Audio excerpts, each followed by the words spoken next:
On the behalf of Studify Success, I welcome you in the first class of biological classification. So इस chapter में mainly हम पढ़ेंगे, आज हम जो क्लासिफिकेशन देखते हैं उसका बेसिस क्या था, उसका हिस्ट्री क्या था. So I will teach you from the NCERT, which is the main building block of biology. And let's start. तो यहाँ पर कह रहा है कि since the dawn of civilisation there have been many attempts to classify living organisms. पर classification ज़रूरी क्यों है? तो पहले जो लोग थे वो मेनली जिसके लिए क्लासिफिकेशन करते थे वो था फूड, शेल्टर और क्लोथिंग. इनके अकॉर्डिंग, यानी कि खुद के यूज़ के अकॉर्डिंग वो ऑर्गेनिजम्स को यूज़ करते थे. जैसे कि फूड्स के लिए हम जो प्लांट्स चूज़ करते हैं, या फिर मीट के लिए और मिल्क के लिए जो हम एनिमल्स को चूज़ करते हैं वो एसेंशियल ऑर्गेनिजम्स हैं हमारे लिए. या फिर शेल्टर के लिए हम जो वुड्स यूज़ करते हैं ट्रीज़ के, वो फिर शेल्टर वाले ट्रीज़ हो गए. और जो नहीं यूज़ होते थे वो मेडिसिनल प्लांट्स के तौर पर होते थे, या फिर और भी यूजेस के लिए हम वो उस ट्रीज़ को या प्लांट्स को क्लासिफाई करते थे. क्लोथिंग के लिए हम शीप्स और जो अदर फरी एनिमल्स होते हैं उनको यूज़ करते थे और क्लासिफाई भी करते थे. So there was no scientific basis, it was done instinctively. तो इंस्टिंक्ट में जो आता था, जो जहन में आता था वो कर देते थे, वो क्लासिफिकेशन कर देते थे मेनली. उसका कोई रीज़न, साइंटिफिक बेसिस नहीं था कि कैसे करते हैं. जो पहले ये किए थे, जो साइंटिस्ट किए थे वो थे एरिस्टोटल जी. तो एरिस्टोटल ने ही पहले इनमें साइंटिफिक बेसिस को इंक्लूड किया था. So this is a question that would come, maybe, that who was the first man to attempt adding more scientific basis to the classification. He was the Aristotle, right? And जो यहाँ पर main question आने का chance है वो है उसका basis क्या था. उसका बेसिस मेनली था सिंपल मॉर्फोलॉजिकल कैरेक्टर. जो हम देखते हैं, देख के हम क्लासीफाई करेंगे, पर उसका थोड़ा साइंटिफिक बेसिस भी होगा, क्योंकि वो सिर्फ फंक्शन पे ही या फिर उसके यूजेस पर ही बेस्ड नहीं होगा. उसके हम ब्लड सैंपल्स देखेंगे, या फिर उसके अगर वो प्लांट हुआ उसका स्टेम का स्ट्रक्चर देखेंगे, या फिर लीव्स के स्ट्रक्चर देखेंगे, फ्रूट्स देखेंगे, फ्लावर्स देखेंगे, etcetera. So like that he classified plant into 3 parts: herb, shrub, tree. Herb हम जानते हैं जिसका स्टेम मेनली ग्रीन होता है और थोड़ा सा वीक होता है.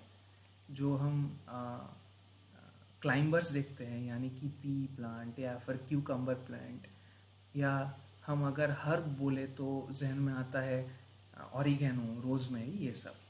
श्रब जिसका स्टेम मेनली ब्राउन होता है और इसका ब्रांच का जो नंबर होता है वो ज़्यादा होता है, और ये हर्ब से थोड़ा बड़ा होता है पर ट्रीज से थोड़ा छोटा होता है हाइट में मेनली. और ट्री हमको पता ही है, जो गर्थी होता है बहुत, और जिससे हम शेल्टर, जो कह रहे थे पहले, शेल्टर बनाते हैं या फिर और भी काम करते हैं. सो these are trees, and he classified animals into red-blooded and non-red-blooded animals, right? So here the question would come that what was the classification according to Aristotle, right? So that's it. Now after Aristotle और एक scientist आ गए, वो थे Carolus Linnaeus, and he change the whole game. तो वो mainly kingdom के base, kingdom create कर रहे थे। किंगडम कैसे kingdom, right, Plantae and Animalia, जिसको हम प्लांट और एनिमल के तौर पर जानते हैं, उसका बेसिस क्या था। सो हम जब भी एक क्लासिफिकेशन पढ़ेंगे उसका एक बेसिस होगा। सो बेसिस से क्वेश्चन आता है, व्हाट, वेयर द बेसिस वर और वाज द बेसिस, राइट। तो यहाँ पर जो बेसिस था वो था सेल वॉल। सेल वॉल जिनमें नहीं था वो था एनिमल्स, और जिनमें था वो था प्लांट। तो प्लांट में उन्होंने इंक्लूड किया था algae, bryophyte, pteridophyte, gymnosperm, angiosperm, fungi और bacteria.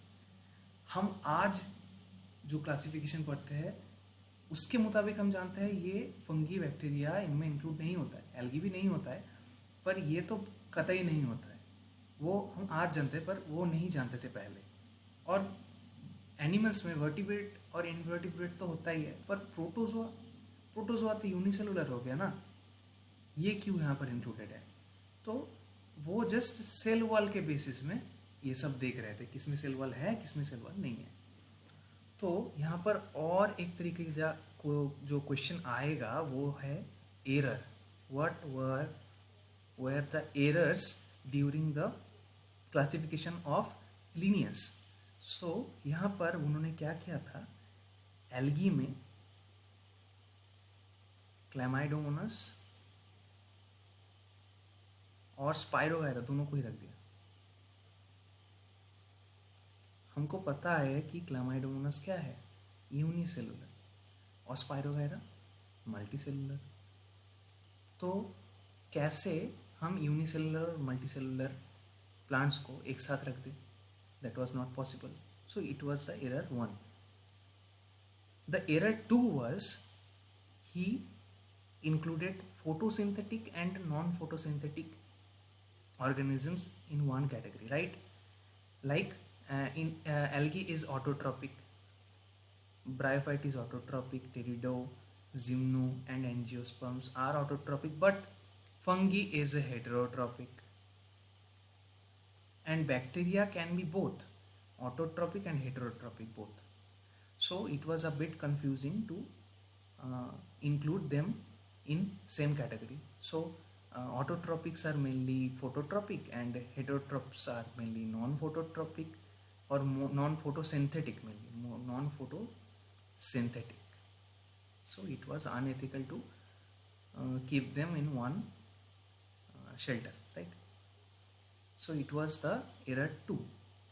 And the error 3 that we would be talking, that are eukaryotes and prokaryotes.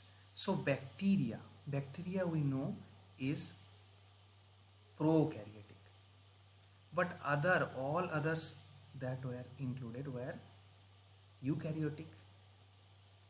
So that was the error 3, which is including the eukaryotic and prokaryotic organisms in one part or one category. And in case of animals also, the vertebrates and invertebrates are multicellulars, and the protozoans were unicellulars. So it was a mainly type 1 error, right? Now we have seen this thing, it is a tea strainer. In tea strainer there is a mess, जो छलनी होता है, छलनी में बहुत सारा pores होता है, राइट। इन पोर्स के अंदर से जो चाय है वो निकल जाता है और जो चाय पत्ती है वहाँ पर पड़े रहता है। तो अगर हम एरिस्टोटल के थॉट्स को लें और ब्लड सेल के मुताबिक इसको डिवाइड करें तो नॉन ब्लड सेल्स मेनली यहाँ से निकल गए और ब्लड सेल्स वाला ऊपर ही रह गया। जो चाय पत्ती का पार्ट है वो हो गया ब्लड सेल्स, और जो चाय का लिक्विड पार्ट है वो मेनली है नॉन ब्लडेड एनिमल्स। सो ऐसे ही अगर हम क्लासिफिकेशन को मेनली बेसिस को हम स्ट्रेनर के रूप के देखें, so it will divide it into 2 categories, right. So जो अगले साइंटिस्ट्स थे वो मेनली ये सोचे कि अगर हम इस छलनी को और बेसिस को थोड़ा और बढ़ा दें तो हम और ज़्यादा अच्छी तरीके से स्टेन कर सकते हैं, और ज़्यादा एनिमल्स को और प्लांट्स को हम अलग अलग लेयर्स में पा लेंगे या अलग अलग कैटेगरी बना लेंगे। लाइक अगर हम सेल स्ट्रक्चर लें, सेल स्ट्रक्चर क्या क्या तरीके से हो सकता है। सेल स्ट्रक्चर मेनली पेप्टाइडोग्लाइकन वाला हो सकता है, या फिर सेलुलोज वाला हो सकता है। Cell structure, okay, cell structure mainly prokaryotic and eukaryotic ये वाला होगा। Nature of wall mainly cellulose वाला हो सकता है, या फिर पेप्टाइडोग्लाइकन वाला हो सकता है, काइटिन वाला हो सकता है। ये सब मोड ऑफ न्यूट्रिशन ये हम और भी डिटेल में पढ़ेंगे, autotrophic, heterotrophic, chemo autotrophic, chemo heterotrophics, right. Habitat यह कहाँ पर रहता है, ये क्या पानी में रहता है या फिर टेरेस्ट्रियल है। मेथड्स ऑफ रिप्रोडक्शन सेक्सुअल है या असेक्सुअल है। और इवोल्यूशनरी रिलेशनशिप, ये थोड़ा मॉडर्न अप्रोच है कि इवोल्यूशन कहाँ से किसका हुआ है, प्रोकैरियोट से यूकैरियोट हुआ है, ये वाला रिलेशन इसके बेसिस में भी होगा। तो अगर हम ये स्ट्रेन्स को ये कैरेक्टर को हम जो छलनी के तौर पर देखें तो ये सेल स्ट्रक्चर होगा, ये नेचर ऑफ वॉल होगा, मोड ऑफ न्यूट्रिशन हैबिटेट होगा, ये मोड ऑफ रिप्रोडक्शन होगा, ये इवोल्यूशनरी रिलेशनशिप होगा। तो इसका सबका पोर्स का साइज़ अलग अलग है। ये थोड़ा बड़ा है, ये उससे छोटा है, ये मीडियम है, ये बहुत ही छोटा है, ये उससे छोटा है। तो मेनली ये होता है बेसिस के साइजेस। तो अगर हम इसको इन पांचों को लेयर में रख दें और यहाँ से एनिमल्स और अदर ऑर्गेनिजम्स को डाल दें तो अलग अलग लेयर्स पे, जैसे कि इसमें हम प्लांट पा सकते हैं, क्योंकि ये बड़ा और बहुत ही वाइड एक कैटेगरी है, ये तो पहले ही आ जाएगा, बड़ा सा यहाँ पर ही रुक जाएगा। फिर एनिमल होता है और छोटा, और फिर फंगी आ जाता है और छोटा कैटेगरी, एल्गी आ जाता है और छोटा कैटेगरी। ऐसे हम कैटेगरी को डिवाइड करते करते रह जाते हैं, और हम फ्यूचर में यहाँ पर और थोड़े छलनियाँ ऐड करते रहेंगे, और जितने छलनियाँ ऐड करेंगे और ज़्यादा क्लासिफिकेशंस यहाँ से निकलेंगे, राइट। सो यहाँ पर हम न्यूट्रिशन के बारे में आ जाते हैं, जिनका जिक्र पहले किए थे R.H. व्हाइटेकर ने, जिन्होंने 5 किंगडम क्लासिफिकेशन किया था 1969 में। So autotrophs are mainly who consume the inorganic carbon source for their nutrition and make their own food, and heterotrophs are mainly organic food, organic carbon consumer, या जो मैक्रोमोलिक्यूल या फिर glucose fat bodies ये consume करते हैं। Mainly readymade food जो consume करते हैं वो होते हैं हेटेरोट्रॉप। ऑटोट्रॉप में chemo autotroph and photo autotroph होते हैं। केमो ऑटोट्रॉप्स मेनली ऑक्सीजन नहीं लेते, सल्फर या फिर और कोई एलिमेंट से लेते हैं। यार फोटो में वो पानी को तोड़कर ऑक्सीजन मेनली लेते हैं ऑक्सीडेशन करने के लिए और खाना को पचाने के लिए। और हेटेरोट्रॉप में मेनली केमो हेटेरोट्रॉप एंड फोटो हेटेरोट्रॉप हैं, जिसमें केमो हेटेरोट्रॉप सबसे बड़ा ग्रुप है। उसमें ही सेप्रोफाइट्स, पैरासिट्स एंड सिम्बायोट्स रहते हैं। सेप्रोफिटिक मेनली जो डेड ऑर्गेनिजम्स पे प्रे करते हैं और उनसे और मेनली न्यूट्रिशन ड्रॉ करते हैं, like fungi. Parasites we know, जिसमें होस्ट नीडेड, जैसे मलेरिया का होस्ट, मलेरिया का जो मेनली ऑर्गेनिज्म है उसका होस्ट हम हैं, हमारा रेड ब्लड सेल है। And symbiosis like mycorrhiza, right, like that. Mainly Whittaker का जो बेसिस है क्लासिफिकेशन का वो था cell structure, body organisation, mode of nutrition, reproduction and phylogenetic relationship. Phylogenetic relationship so इसका मतलब होता है इवोल्यूशनरी रिलेशनशिप, जो हम डिस्कस करेंगे बाद में। So mainly two kingdom classification के बाद व्हाइटेकर ने क्या किया, प्लेंटी से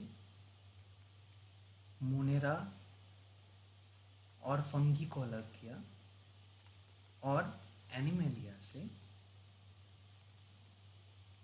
मेनली प्रोटिस्टा को लिया, जो हम प्रोटोजोआंस बोल रहे थे, और हम प्लेंटी से भी कुछ कुछ प्रोटोजोआस को, नॉट प्रोटोजोआस, मेनली प्रोटिस्टान्स को जो अनडिफाइंड थे उनको यहाँ पर इंक्लूड किया।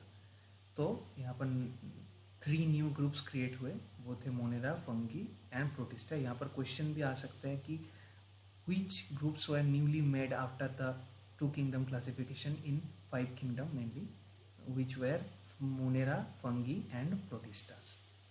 एंड बेसिस से तो क्वेश्चन आता ही बोला है कि cell structure, body organisation, mode of nutrition, reproduction and phylogenetic relationship. ये बहुत ही इंपॉर्टेंट क्वेश्चन है कि कौन से बेसिस हैं, राइट। सो 2 किंगडम क्लासिफिकेशन में जो फ्लॉ था कि सेल टाइप्स यानी कि प्रोकैरियोट है या यूकैरियोट है, वो मेनली यहाँ पर रिजॉल्व हो गया। और यहाँ पर Monera which are mainly bacterias, यहाँ पर प्रोकैरियोटिक सेल्स के अंडर इंक्लूडेड हो गया, और अदर्स जो हैं वो सब यूकैरियोट्स हैं, right. Next cell wall. For cell wall mainly Monera में जो होता है नॉन सेलुलोजिक और पॉलीसेकेराइड जो होता है, मेनली पेप्टाइडोग्लाइकेन होता है एंड अमाइनो एसिड भी होता है। प्रोटिस्टा में कुछ कुछ में सेल वॉल होता है, कुछ कुछ में सेल वॉल नहीं होता है, जो सेलुलोजिक होता है या फिर सेलुलोजिक नहीं भी होता है। फंगी में काइटिन होता है, ये एक वाइट कलर का सेल वॉल होता है जिसके बहुत ही कॉम्प्लेक्स स्ट्रक्चर होता है। और मेनली प्लांटी में cellulose which is a very tough cell structure, and Animalia में तो नहीं होता, क्योंकि अगर उसमें सेलुलोज आ गया तो एनिमल चल फिर नहीं सकता, right, they will be stiff. So for locomotion and movement cellulose is harmful mainly, that would not help in the locomotion.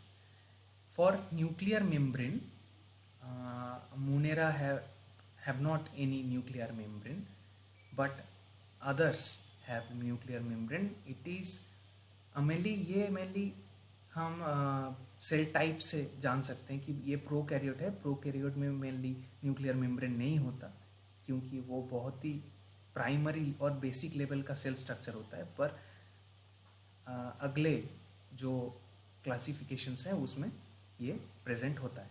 Body organisation में यहाँ पर हम जो देख रहे हैं वो है इवोल्यूशन, यानी कि base of the cell is upgrading itself into tissues, organs and organ system. Like Monera में यहाँ पर सेलुलर स्ट्रक्चर है, प्रोटिस्टा में भी सेलुलर स्ट्रक्चर है, पर फंगी में अचानक से लूज टिश्यू वाला मल्टीसेलुलर स्ट्रक्चर आ गया। ये इवोल्यूशन के कारण है। यही है phylogenetic relation. It is relation between the cell structures. Plantae में tissue and organ system introduce हो गया। तो यहाँ पर क्वेश्चन होगा ऑर्गन सिस्टम, ऑर्गन मेनली कहाँ पर इंट्रोड्यूस है फर्स्ट, तो प्लांटी में।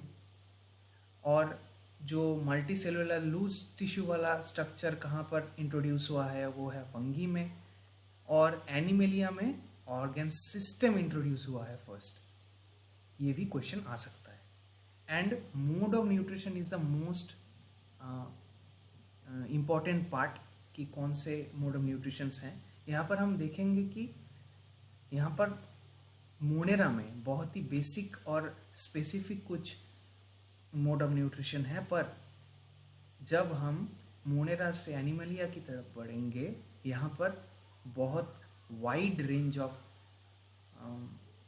बहुत ही जनरल एक न्यूट्रिशन का मोड होगा। लाइक हेटरोट्रॉपिक अलग ही मोड है, बहुत ही बड़ा मोड है जिसमें बहुत सारा चीज़ इंक्लूड होता है, जैसे कि देख रहे हैं हम सैप्रोफाइट, पैरासिटिक, सिम्बायोटिक, फोटो भी है उसमें, राइट, पर मेनली एनिमलिया में नहीं होता फोटो। तो मोनेरा में जो जो इंक्लूड होता है वो ऑटोट्रॉपिक का केमोसिंथेटिक एंड फोटोसिंथेटिक, वो हम पहले ही जान चुके हैं कि केमोसिंथेटिक क्या है, फोटोसिंथेटिक क्या है। हेटरोट्रॉपिक में सैप्रोफाइटिक एंड पैरासिटिक है। सैप्रोफाइटिक एंड पैरासिटिक, सैप्रोफाइटिक मतलब जो डेड ऑर्गेनिजम्स में रिलाई होते हैं, और पैरासिटिक मतलब जो बॉन्डिंग करते हैं और जो जिसमें होस्ट नीडेड है, राइट। प्रोटिस्टा में क्या होता है, फोटोसिंथेटिक एंड हेटरोट्रॉपिक, ये दोनों होते हैं। फंगी में हेटरोट्रॉपिक, सैप्रोफाइटिक एंड पैरासिटिक। हम देखते हैं फंगस को हमारे फूड्स में, so it is mainly saprophytic behaviour, and parasitic mainly हमारे जो रिंग वर्म्स होते हैं हमारे समर्स में, स्वेट कारण मेनली ग्रोइंस में और नेक में, सो they are for mainly they are mainly parasitic fungi. For plantae we all know that they are photosynthetic, they are known for photosynthesis। और एनिमेलिया में मेनली होलोजोइक, यानी कि होलोजोइक का मतलब है गल्पिंग, और हम बक्कल कैविटी से यानी कि मुंह से कंज्यूम करते हैं, उसको हम होलोजोइक कहते हैं, और सैप्रोफाइटिक से, right. So it is the five kingdom classification.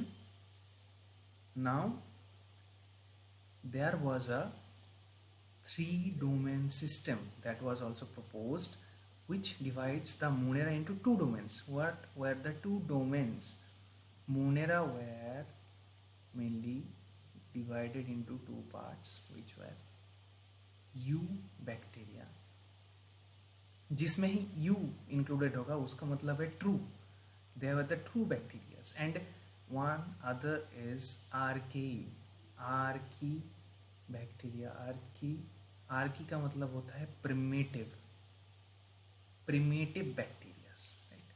So these were the more 2 domains. So here now 6 kingdoms, which are the 6 kingdoms if the question comes, which are the 6 categories of the 6 kingdom system, there will be eubacteria, archaebacteria, protista, fungi, plantae and animalia, right। so यहाँ पर NCERT ने एक conclusion दिया है कि this kind of changes will take place in future too, depending on the improvement in our understanding of characteristics।